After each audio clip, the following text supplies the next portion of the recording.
The West doesn't want Africa to be liberated, neither the political powers. We see presently how AFRICOM has command in Africa. We see how the West has gone and bombed Libya. Is Africa liberated? Africa is not liberated. We just have flag and anthem. Our people are suffering as much as they've suffered through slavery and colonialism. We see how the black masses are suffering in the diaspora. Africa is not liberated. I don't think Africa is liberated. I think we need to organize more. We need to ask ourselves the question, how are we liberated? The question is how, or what we call liberation. Because Africa is a big basket. America, Europe, and China could fit into Africa. We've got all the resources the West wants. They want it, so they're going to create chaos to get it, because they know if we're liberated, they don't have access to them resources. So, my question is, Okay, Emil, you raised a good point there, and Africa is not liberated because the West is still having an influence in what we do, and even in Sierra Leone, there are rumors going on around that we have Tony Blair actually dictating in a sort of way to our president. We've seen pictures of foreigners working in the State House. I don't know if they're working, but that's the rumor that's going around. So our African leaders actually have to be smart about what they do, understand that they're working for Africans and not for their pockets, and once they realize that and then start working towards developing Africa, bringing technology, bringing industries, and creating wealth for their own people, I think then we'll start realizing all these things we've just discussed in this part of the show. We will now break off for part one. This is the end of part one, listeners.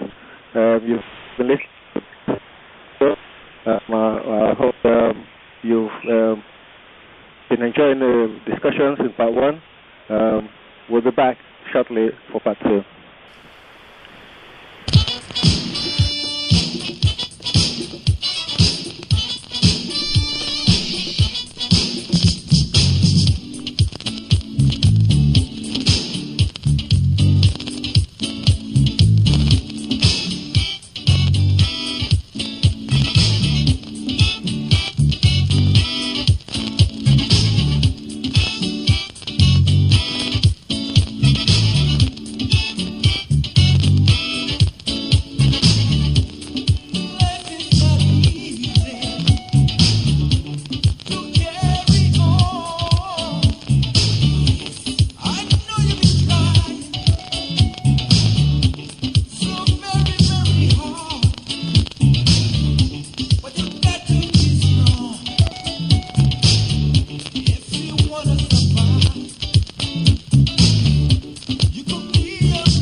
Welcome back, listeners. Welcome to the second part of today's show. With us today on the Voice of the Diaspora program, we have Mr. Emil Kagbo, Mrs. Emil Sherif Sangari, Mr. Zubawai, Caroline Patewa, and Safa Lamin. In part one, we'll discuss slavery, imperialism, African independence and African liberation. In the second part of the show, we'll focus our discussion on the effectiveness of the OAU, or now the AU, which is the umbrella company in promoting Africa's development and integration. We'll also go back to neocolonization. Some of our speakers actually spoken about it, but we'll be looking at that again, in detail this time. And finally, we'll look at the politics, the economy, and social interactions between African sovereign states. It has been, we said earlier, OAU was formed 50 years ago. The OAU did not actually live up to its expectation, in my opinion. It failed. It was criticized. It was disbanded. But we now have the AU, which has got a different objective. They've actually shifted the focus from supporting liberation movements in African territories. Now there's no more colonialism, and apartheid is ended, thankfully. So the objective of the AU is to spearhead Africa's development and integration. I'll go straight to the question. I'll pose questions to our panelists. I will start with Mr. Safar Lamin. Safar, what are your views on the OEU? What were the failures in your opinion, and what lessons do you think we could learn from what happened when we had the OEU? Thank you for the question. The OAU clearly was formed with the express aim of preventing, actually liberating the rest of the continent, but also there was a mechanism for the prevention of conflict on the continent, and that was important because shortly after independence, we know that Congo, for example, degenerated into a civil war, and those were the things that the OAU initially wanted to tackle. Let us get the continent liberated, and then beyond that, let us get it politically stable. In terms of liberating the continent, the OAU was really very successful. It took a while, but now all of the continent is liberated. But beyond that, the OAU was not very successful in creating the mechanism for the stability of the continent. And we know that because, of course, there are conflicts all over the continent. By the 1990s, we had civil war in Sierra Leone, we had war in Liberia, there was war in Congo, we had issues in Rwanda and Burundi, and all of these point to the failure of the OAU. Now, the AU, which is actually the other, I see as an extension of the OAU, and it is in fact an extension of the OAU, is focused solely on developing the mechanism for the advancement of the economic affairs of the continent, and that is also very important this time. So as we do this, we have to look back. As much as we want to secure the economic development and welfare of the continent, we have to be sure that we still maintain a strong mechanism for peace. To that extent, they have gone ahead. The African High Command is being formed, but there are also regional mechanisms for that, and those ones need to be reinforced. So if the AU as constituted today is to be able to achieve the goal of providing for the economic welfare of the people, it has to be able, in the first place, to provide for the stability of the continent, and that should be another focus of the AU. Yeah, you can go ahead, Caroline. Okay. The OAU was also to promote cooperation among the states and to provide better life for Africans. As the last speaker rightly said, they succeeded in getting all the states, to have independence. But then later on, the OAU, digressed from what they stated as their objective, and it was seen as a talking shop. And to me, I would say that OAU started failing from the very beginning. Because here is the case, you are talking about solidarity and then unity. And in the first instance, when they wanted to form the OAU, it was only independent states that were the initial membership.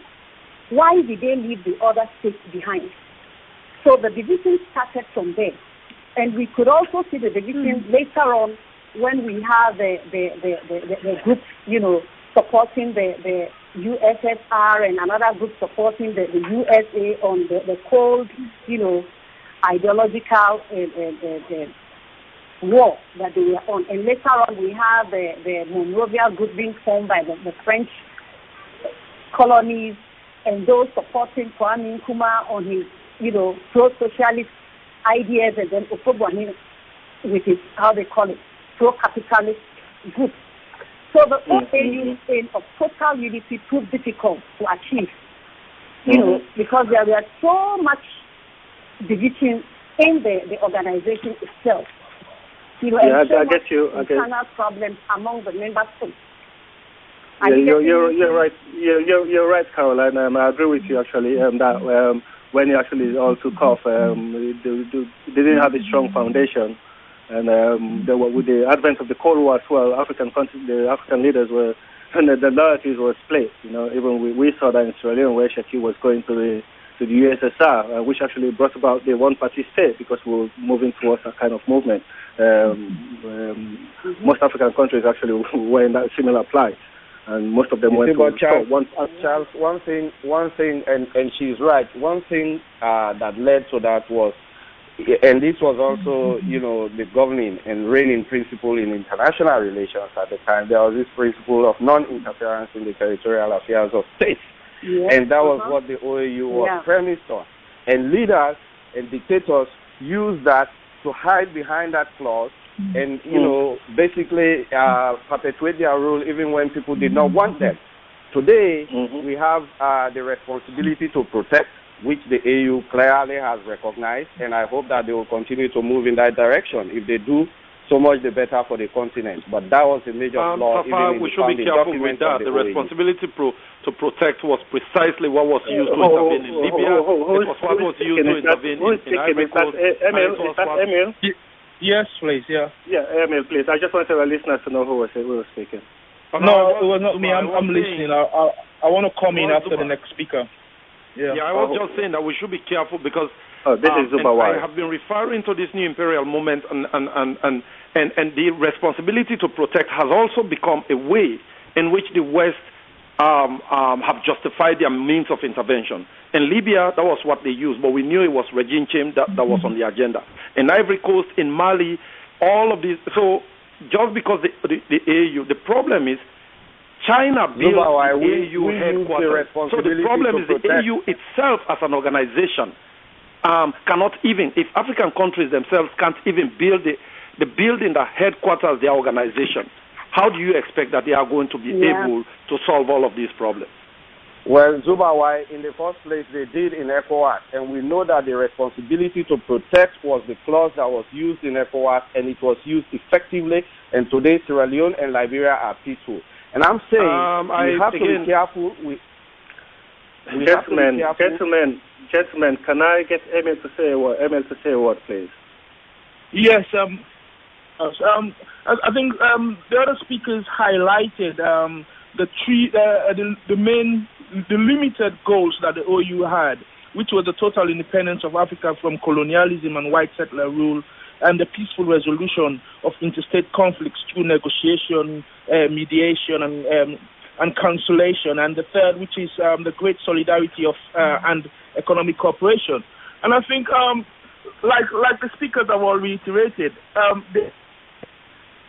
they failed to achieve the second one, which was like they said, these leaders, the dictators, hid behind these clauses and failed to help in settling conflicts that arise in Africa. And we're seeing now the West is using these issues, which the AU has been the OAU has been, and the AU is a Worcester talking shop.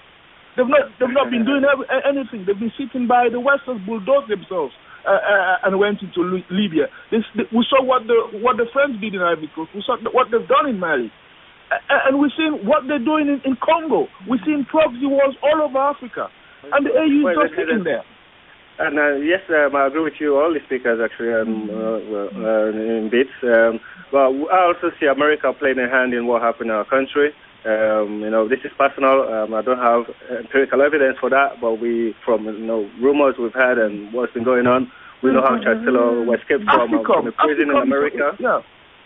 Africa is controlled by America. So we need to look into these things and expose the machination of America, because America is coming behind.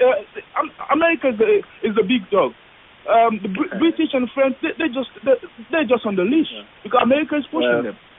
Well, Britain will always support America in anything they do.